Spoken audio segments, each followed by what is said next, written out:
et Subter Collem.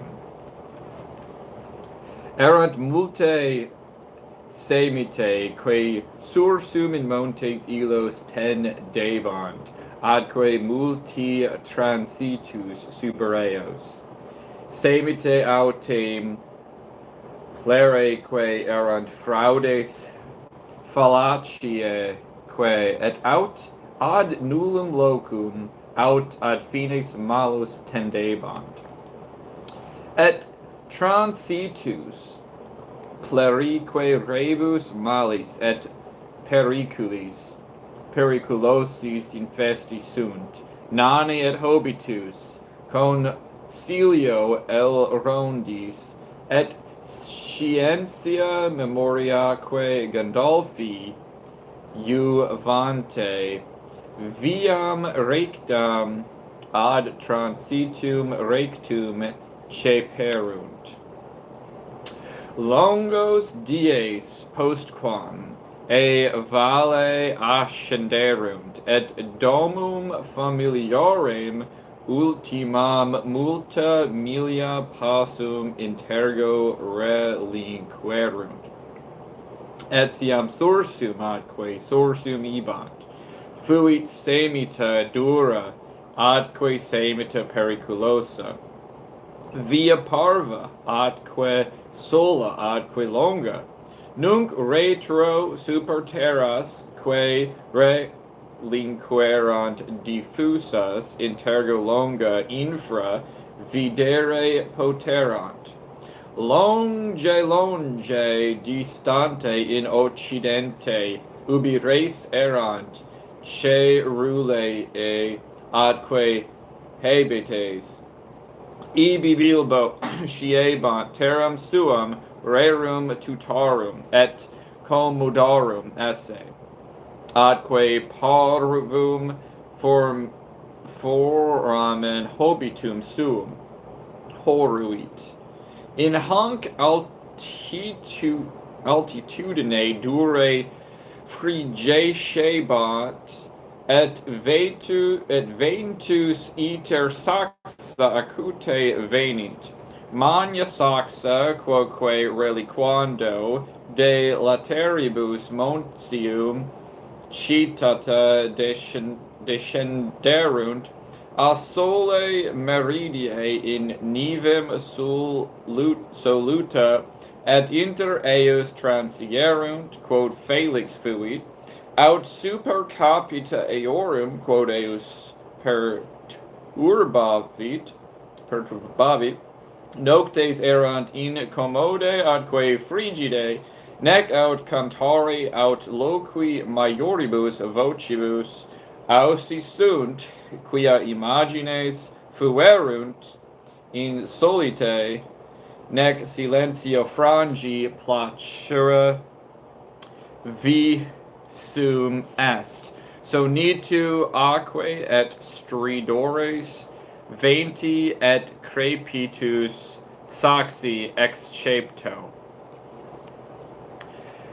Estas in locis inferioribus praeterit, bilbo secum cogitavit, et Phoenicia geritur, et convivia subdivo. Frumentum metet, et mora carpent, antequam nos etiam, hac velocitate latus alterum descendere ceperimus. Et cetera cogitationes pariter tristi secum cogitabant, quamquam cum alrondem valere iusisset in spe magna mane mediae estatis, iucunde locuti erant de transitu montium, et de equitantibus citatis equis trans terras ulteriores, de adventu ad Januam celatum in monte solo cogitaverant,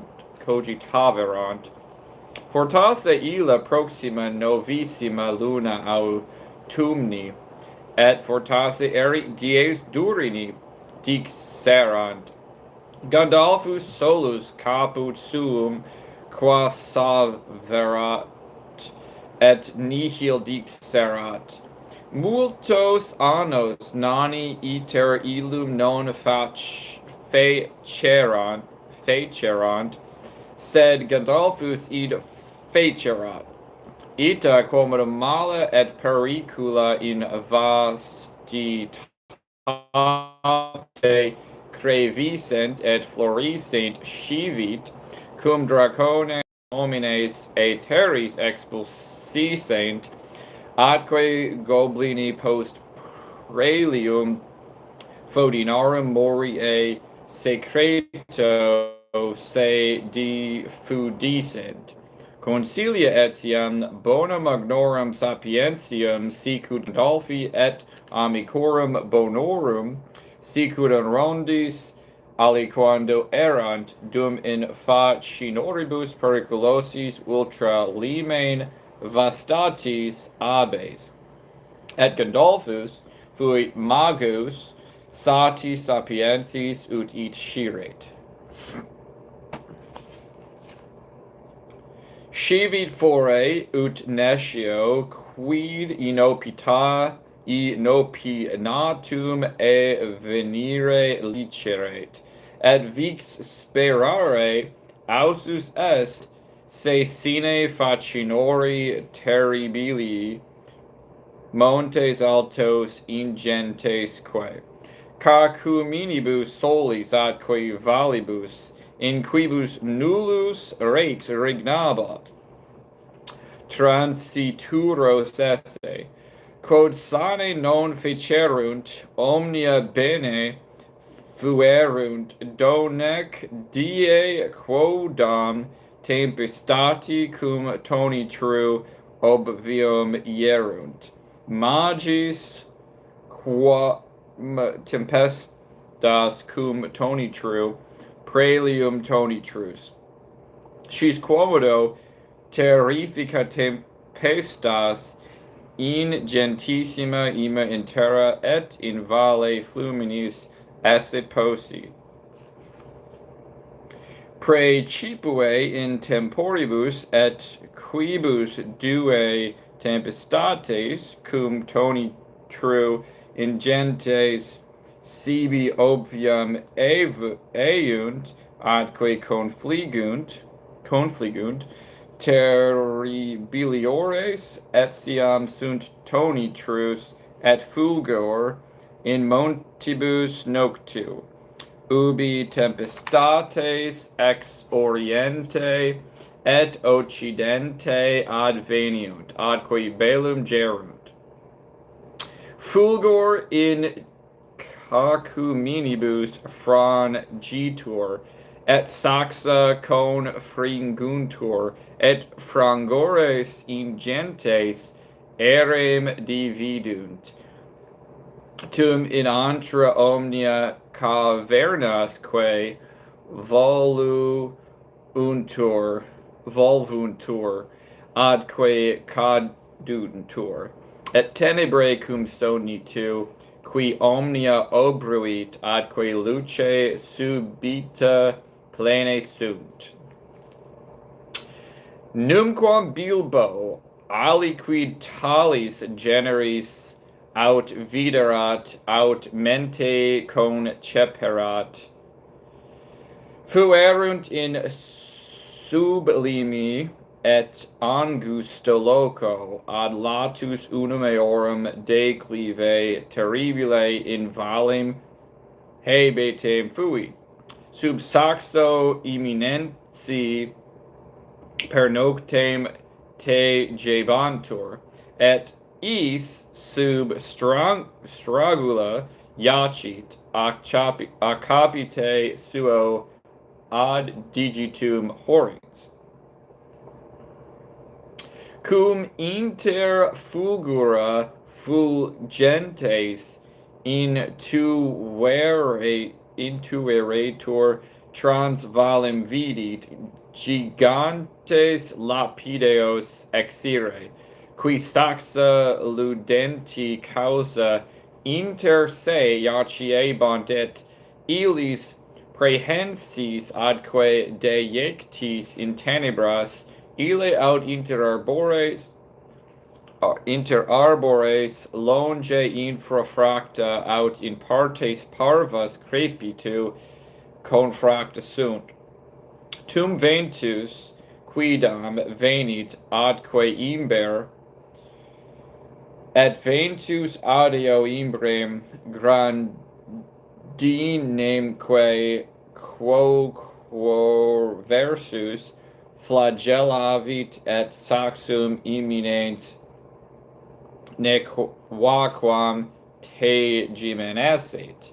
Mox madescebant adque mani capidibus demisis et caudis inter crura stabant, et aliqui terrore hiniebant gigantes ridentes clamitantes quae ubique per tota latera montium audire poterant. Hoc non prorsus benefacit Torinus inquit, si nos non de turbati aut de merci aut fulmine ictisumus ab gigante aliquo tolemur adque in caelum propila apedibus cabimur. Heus si aliquem locum qui melior est schis nos illucduc Gandalfus inquit, qui valde stomacosus fuit et ipse longe a gaudio de gigantibus affuit. Finis dissensiones eorum evenit, ut filium et cilium miterent, qui tegimen melius quererent, illi oculus acutissimus habuerunt, et etate fuerunt minores nanorum circiter annis quinquaginta, ut plerumque tales labores illis assignarentur, cum omnes omnino in utilem asse rem vidissent, ut bilbonem miterent, si aliquid invenire vultis vobis investigandum est, ita Torinus nanis juvenibus dixit, haud dubium quin aliquid inveniris si investigares, sed id non semper est omnino illud quod quae si visti, hoc tempora ita accidit. Mox filio et cilio reptandibus reversis saxa invento amplectentes, antrum aridum invenimus inquiunt, quod non longeab est post angulum proximum, et mani et omnes introire poterunt. Exploravistisne id diligenter, magus inquit, qui scivit antra in montibus altis raro esse vacua.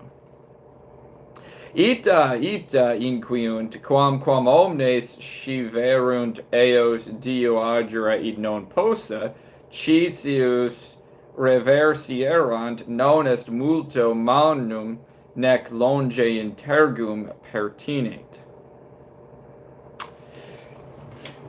Quae sane est pars de antris periculosa, qua tenus intergum pertineant nescis, aliquando nec quo meatus intergo ducat, nec quid te in trine secus expectate, nunc autem nuncius Cilii filii quae satis bonus visus est.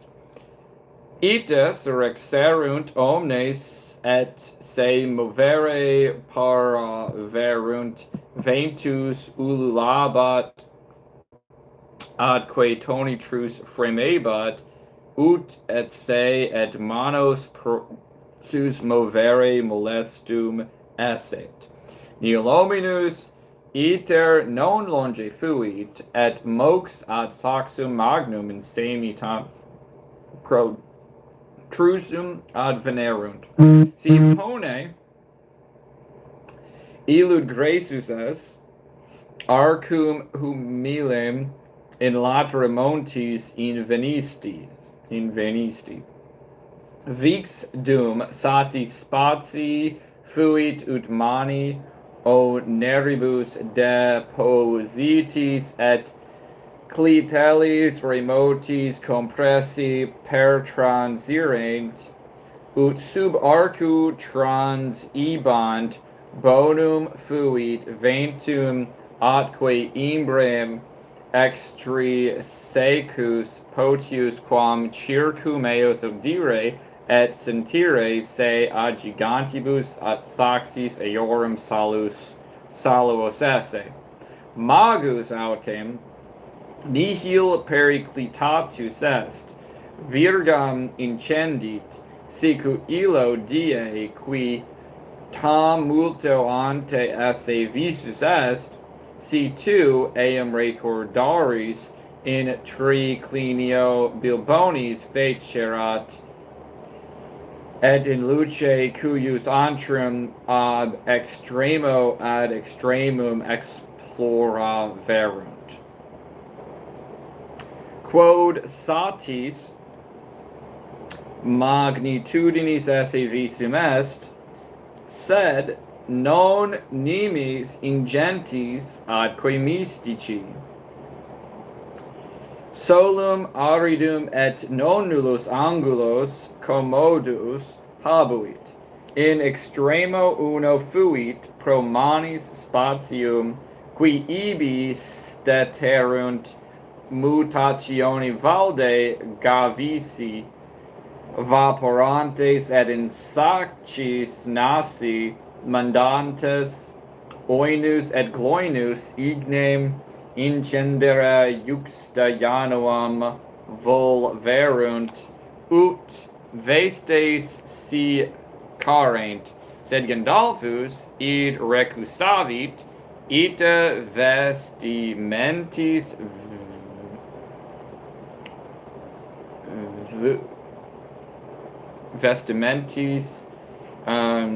vidis in solo sparsis vestimenta arida et sarcinis extulerunt, tum stragulis suis factis commodis fumisgia extulerunt atque coronas fumi emiserunt, quas Gandalfus in colores diversos vertit et effecit, ut ille saltarent juxtatetum oblectandi causa.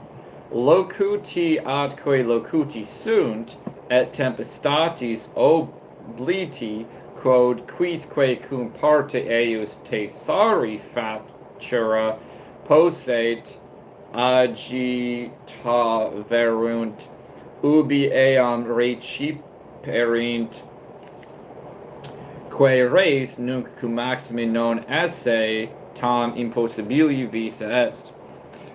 Itaque singulariter obdormiebant, id fuit tempus ultimum in comanis sarcinis impedimentis instrumentis et ceteris rebus, quae secum tulerant usi sunt. Accidit tamen, ut res sit bona, quod illi bilbonem parvulum secum tulisent. Namnatio quomodo, Ille Dio non obdormire potuit, cum dormisset somnia pessima habuit, somniavit rimam in muro interga antri majorem quae factum esse, et latiorum quae apertum esse, et se valde timere, sed non posse exclamare, aut aliquid facere nisi iacere, atque videre. Tum somni avit solum antri inclinare, et se labi decidere cepisse quo nescire. Tum cum maxime horrifice horrens experectus invenit partem somni verum esse, rima intergo antri aperta erat, et iam meatus latus fuit. In tempore fuit ut novissimum caudarum manorum in illam di labi videret, sane maxima voce ululavit, tam magnum ulatum, quam Hobbitus dare potest, qui pro cheritate eorum est mirandus. Ex silverunt goblini ingentes magni goblini specie feda, multi goblini ante quam saxa et stipites dicere potuisti. Erant sex in quem nanum minime et etiam duo in bilbonum omnes praehensi sunt, adque per rimam lati sunt, ante quam fomes et silex dicere potuisti. Gandolfo excepto, ululatus bilbonis audio proderat, qui in puncto tempores fracto illum omnino excitaviset, et cum goblini venisent, ut illum prehenderent, fuit fulgor terrificus, quasi fulgor in antro, odor quasi puluis bombardica, et non nulla mortui ciderunt.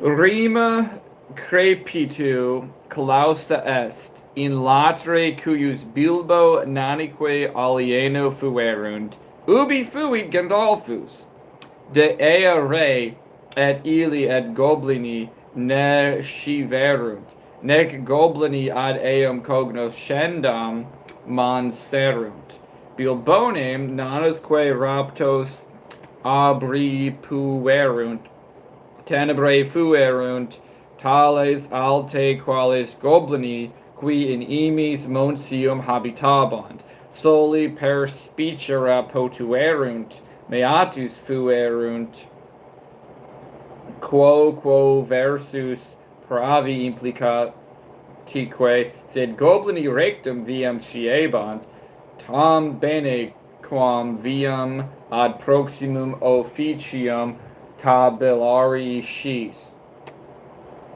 Atque via deorsum et deorsum descendit, et valde iners fuit air, goblini fuerunt dorissimi, et misericorditer vellicaverunt et cacinaverunt, atque vocibus saxeis horribilibus riserunt, et bilbo etiam miserior fuit, quam tempus in quo trollum e digitis pedum eum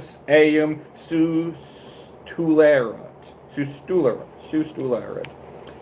Iterum atque iterum foramen hobitum amenum clarum voluit, non post remum id voluit.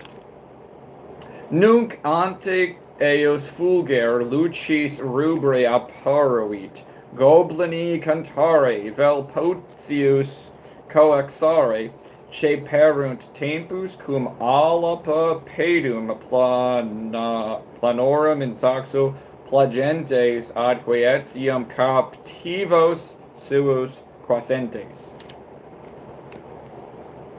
Plaude, frange, rima atra, rape fuge, et furore. Ita ad ocorum castra nunc descende, mi amice. Crepa, strepa, fracta presa, et includa et contunde, pulsa longe infra, ho hi, mi amice. Verberate, flagellate, percutite et ferite, laborate nec cessate, orci potent et cacinent. Circum longi infra, mi amici.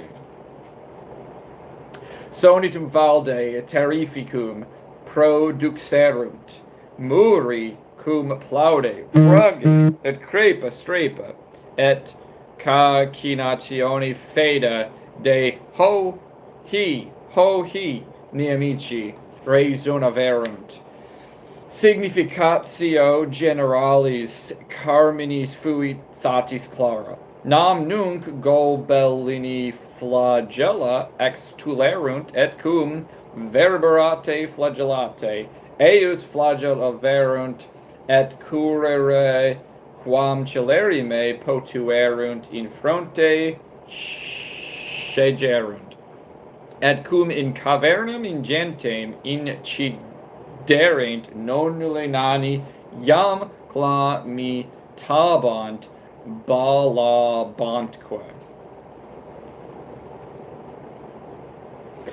Ille ab igne magno rubro in media illuminabantur, atque a facibus secundum muros et gobelinorum plena fuit. Omnes quorum cum nani bilboni micello intergo ad flagella proximo incurrent riserunt et humum pedibus pulsaverunt et manibus plauserunt, dum goblini agitatores ululant, atque ad tergo flagellis insonant, mani iam ibi fuerunt in angulo conferti, et omnes sarcine impedimentaque iacebant effracta per scrutantibus et olfacientibus et tangentibus et rixantibus gobelinis. Verior ne id fuiset, ultimum tempus in quo illus manos parvulos, optimosque umquam viderunt. Haud expecto iucundo parvulo valido albomano quemel rond Gandolfo commodaverat, quia equus eius in semitis monsium in utilis fuit. Nam gobelini equos et manos et asinos adque multa terribili ora edunt et semper esuriunt. Nunc tamen captivi deipsi solum cogitabant, gobelini eos manibus catenatis posteriorum in linea jugaverunt, et ad extremum cavernae bilbone parvulo in fine ordinis nitenti traxerunt.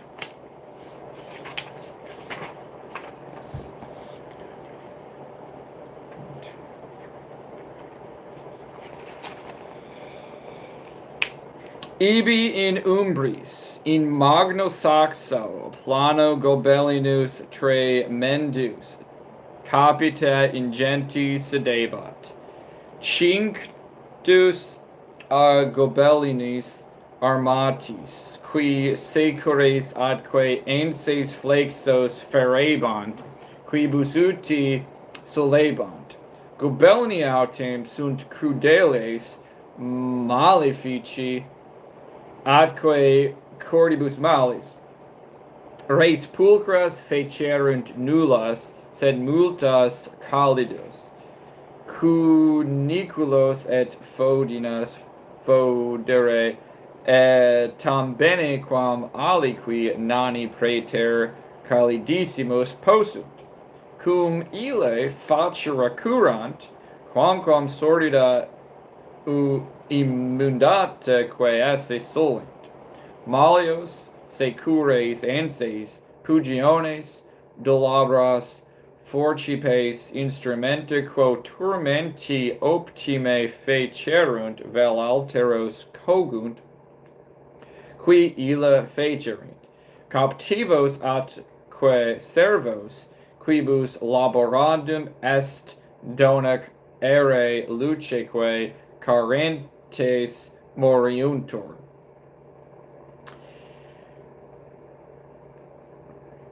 Very simile est eos reperise non nullas machinas, quae ex quo tempore urbem terrarum vexaverunt, praecipue artificia callida ad multos homines simil interficiendos.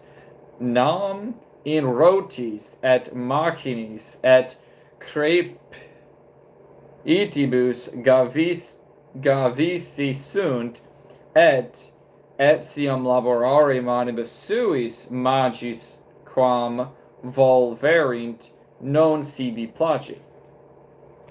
Sed illis in diebus et regionibus vastis non tantos procesus ita edictum est, efferent. Nanos non praesertim oderunt, non magis quam omnes omnia quae praecipue modestos et prospersos oderunt. In aliquibus regionibus nani mali etiam cum illis societatem fecerunt, qui autem propter bellum de quo mentionem audivisti, sed quod non in hanc fabulum venit populo Torini invenerunt, no nihilominus quem capiunt gobellini non curant, dum modo resist callida et secreta, atque captivi se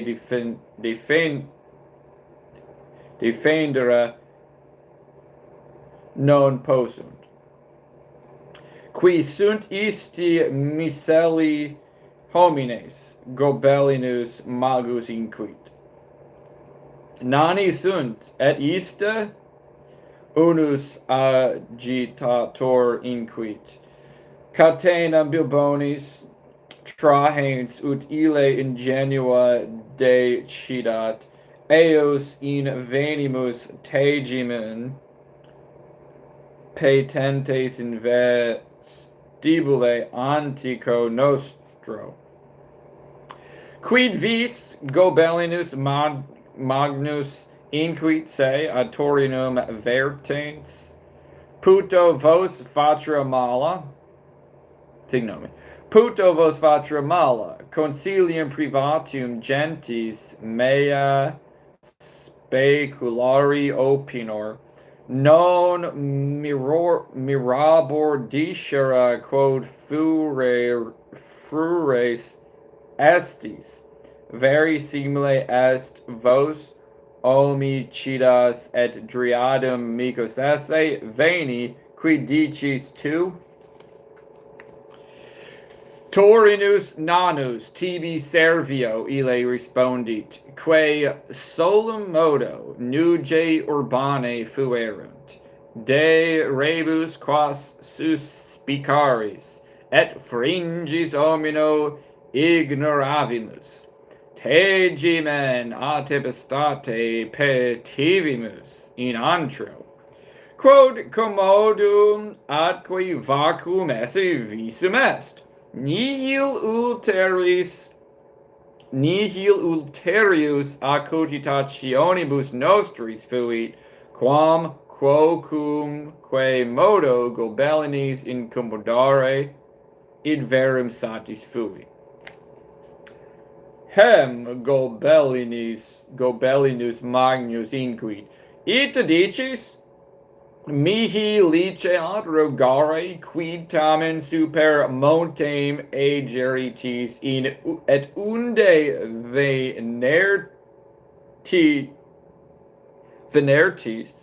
venertitis et quo iertitis re vera mihi placiet cognoscere omnia de vobis, id tibi non multo proderit Torine scutum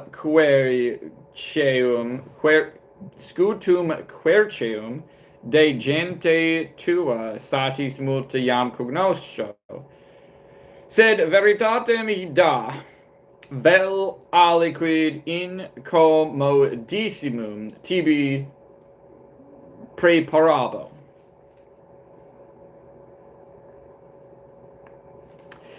Iter faciebamus ut cognatos inviserimus, filiasque fratrum et primus, secundos, tertios quae consobrinos, adque ceteris progeniens, aurorum nostrorum, qui in oriente latra monsium valde hospitalium habitant.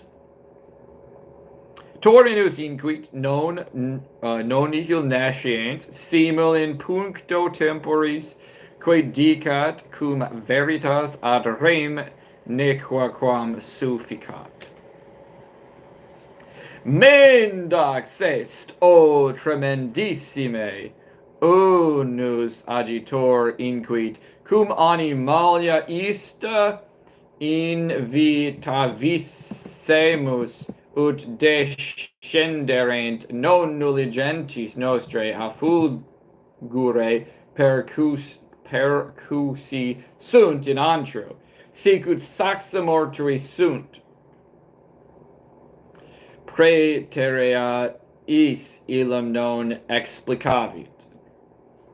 Ensem quem Torinus induerant porexit ensem ipsum qui e latibus trollorem evenerate.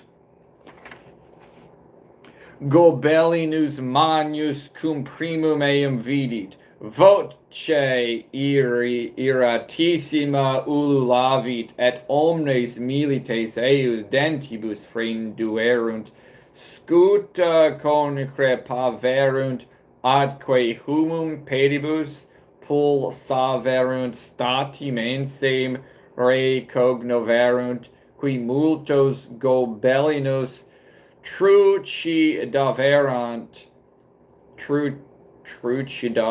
et in tempora sua, quo driades candide gondolinis eius in collibus venate erant, vel cum eis ante muros erorum pugnaverant,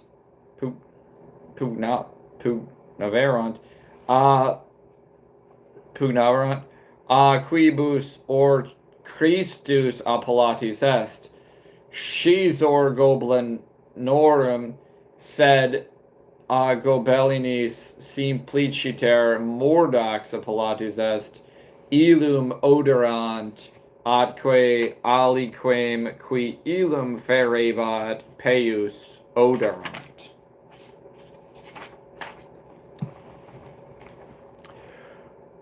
Homicide et amicidriadum gobelinus manius clamavit, eius con secate verberate mordete, frendite ad foramine atra anguium plena auferte, numquam lucem iterum videant, eu iratus fuit, ut a sede exilirate, adque ipse cum hiatursi oris impetum in turinum facerate. Nunc cum maxime hominibus, signomi, cum maxime hominibus lucibus, in caverna extinctis, ignis ingens puf, inture fumi, cerulei fulgentis explosus est, usque ad tectum quae scintillas albas acutas ubique inter gobelinos sparsit. Ululatus adque ululata, coaxantes clamores adque clamata, fremitus adque maledicta, eiulatus adque eiulationes, qui consecuti sunt in nullo modo describi possunt.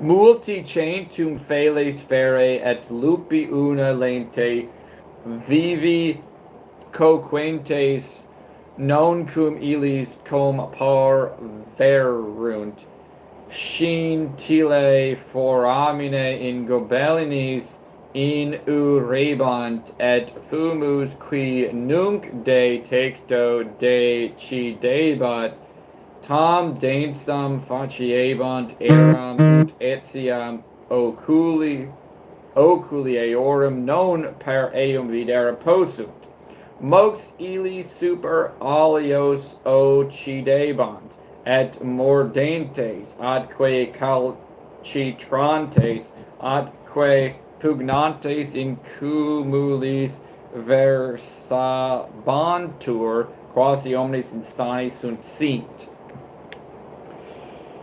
Subito ansis quidam in luce sua fulsi, Bilbo vidit, eum per gobelinum magnum stupefactum in media eius ira per transire, illo mortuo gobelini milites ante ansem in tenebras eulantes terga verterunt. Anse in vagina recondito, me se quimini statim vox ferox adque placida inquit, et antiquam Bilbo quid accidisset scivit, iter in fine linea festinabat, quam citius festinari potuit. Secundum meatus tenebrosos plures dum ululatus gobelinorum intergo hebescent lux pallida eos prorsum ducebat. Cicius vox inquit, mox faces suscitabuntur, demio momentum queso, Dorius inquit, qui ad tergum iuxta Bilbonum fuit, vir honestus qui illum quam optime cum manibus vinctis potuit, scandere in umeros suos cegit, et tum cursu progessi sunt catenis tinientibus atque multis offensionibus quod manus habuerunt ad se erigendos nullas. Diu non terunt, et illo tempore haud dubium fuit quid ad imum corripsum montis descendissent. Tum Gandalfus virgam incendit, sane Gandalfus fuit, sed tum cum maxima nimis occupati fuerunt, ut rogarent quomodo illuc advenirent. Anse miterem eduxit, qui iterem luce sua intendris fulsit, adeo cum ira arsit, ut quando cumque gobelini aderat niterate, nunc tam nitens quam flamma cerule fuit propter gaudium in inter officiendo magni domiantri, cui nequa quam molestum fuit quam celerime per catenas gobelinorum secare et omnes captivos liberare, nomen ensi fuit glamdring malius hostium si recordaris, a gobelinis verberator appellatus est, quam magis quam mordacem si possibili est oderant. Or Christus etiam servatus est, nam Gandalfus eam raptum e custode quodem pavescende etiam tulit, de pluribus rebus Gandalfus cogitavit, et quam omnia fatra non potuit, pro amicis in angulo stricto multa fatra potuit. Ad sumus ne omnes, Ille inquit capite sumissimo ensem eius Torino tradens, videam unum qui est Torinus, duo, tres, quattro, quinque, sex, septem, octo, novem, decim, undecim, ubi sunt filius et Cilius, hic sunt, duodecim, tridecim, atque hic est Dominus Bagins, quattordecim, ita, res per esse possit, sed autem multo melior esse possit, nulli mani, nullus cibus, et ubi etiam simus nescientes, et copiae gobelinorum iratorum proxime intergo prorsum veniamus. Prorsum venerunt rectissime dixit Gandalfus, longe intergo in additibus per quos venerant, sonitus gobelinorum, adque clamores horribiles audire ceperunt, ergo cicius quam perexerunt, et quod miser bibo ire cum dimidia celeritate ceterorum nequo quam potuit, nam nani cursu tremendo currere possunt mihili tibi dicere, quando cumque eius opus est, eum intergi suis in vicem tulerunt.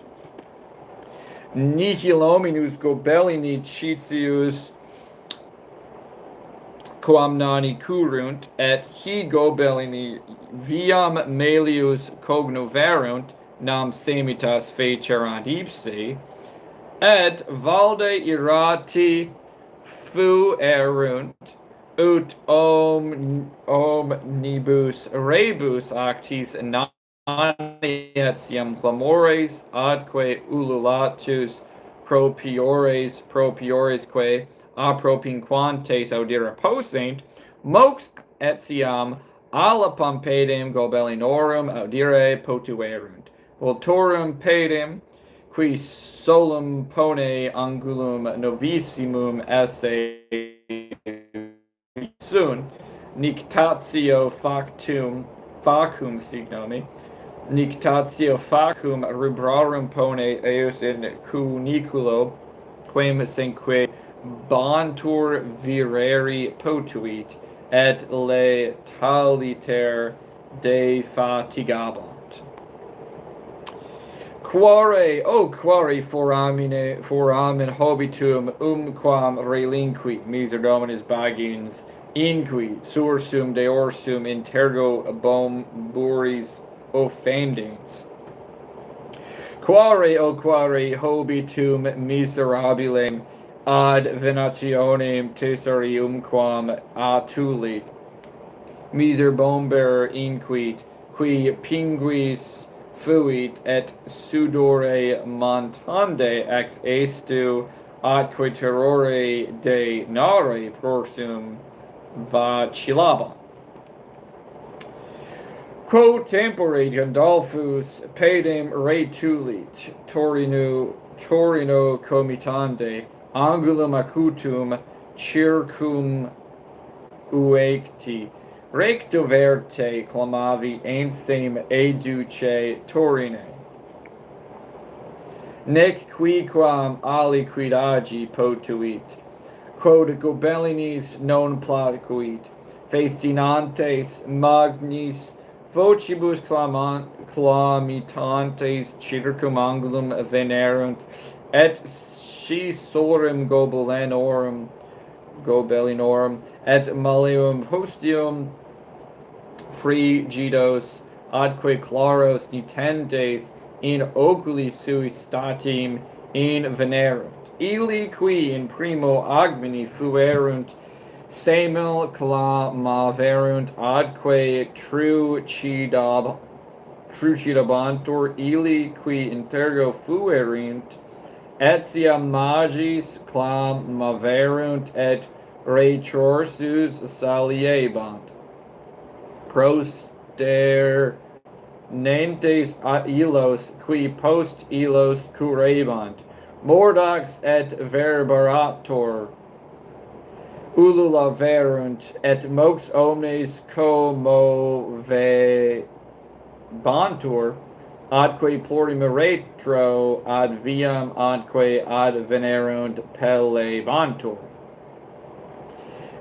Diutius erat antequam quivis angulum illum circum cuehi ausus est, quo tempore iterum nani progressi erant, longe in cuniculos atros regni gobellinorum, cum gobellini id cognovicent facibus extinctis et calceis molibus indutis, corsores celerimos cum auribus oculis quae acutissimis elegerunt, qui tam veloces quam mustele in tenebris et vix cum magi sonitu, quam vespertilones procurerunt. Quam ombrem nec bilbo, nec nani, nec etiam Gandolphus eos, qui ad veniebant audierunt, nec eos viderunt, sed ad gobellinis videbantur, qui tacite intergum cucurerunt, nam Gandolphus ad nanos progredientes Ivandos virgam cum luce abete illuminabat. Subito Dorius, qui nunc in tergo bilbonem ferens erat, a tergo in tenebris capiebatur, clamavit adque decidit, et Hobbitus ex meris in caliginem volutus, caput in saxum durum offendit, atque nullum ulterius me minerat.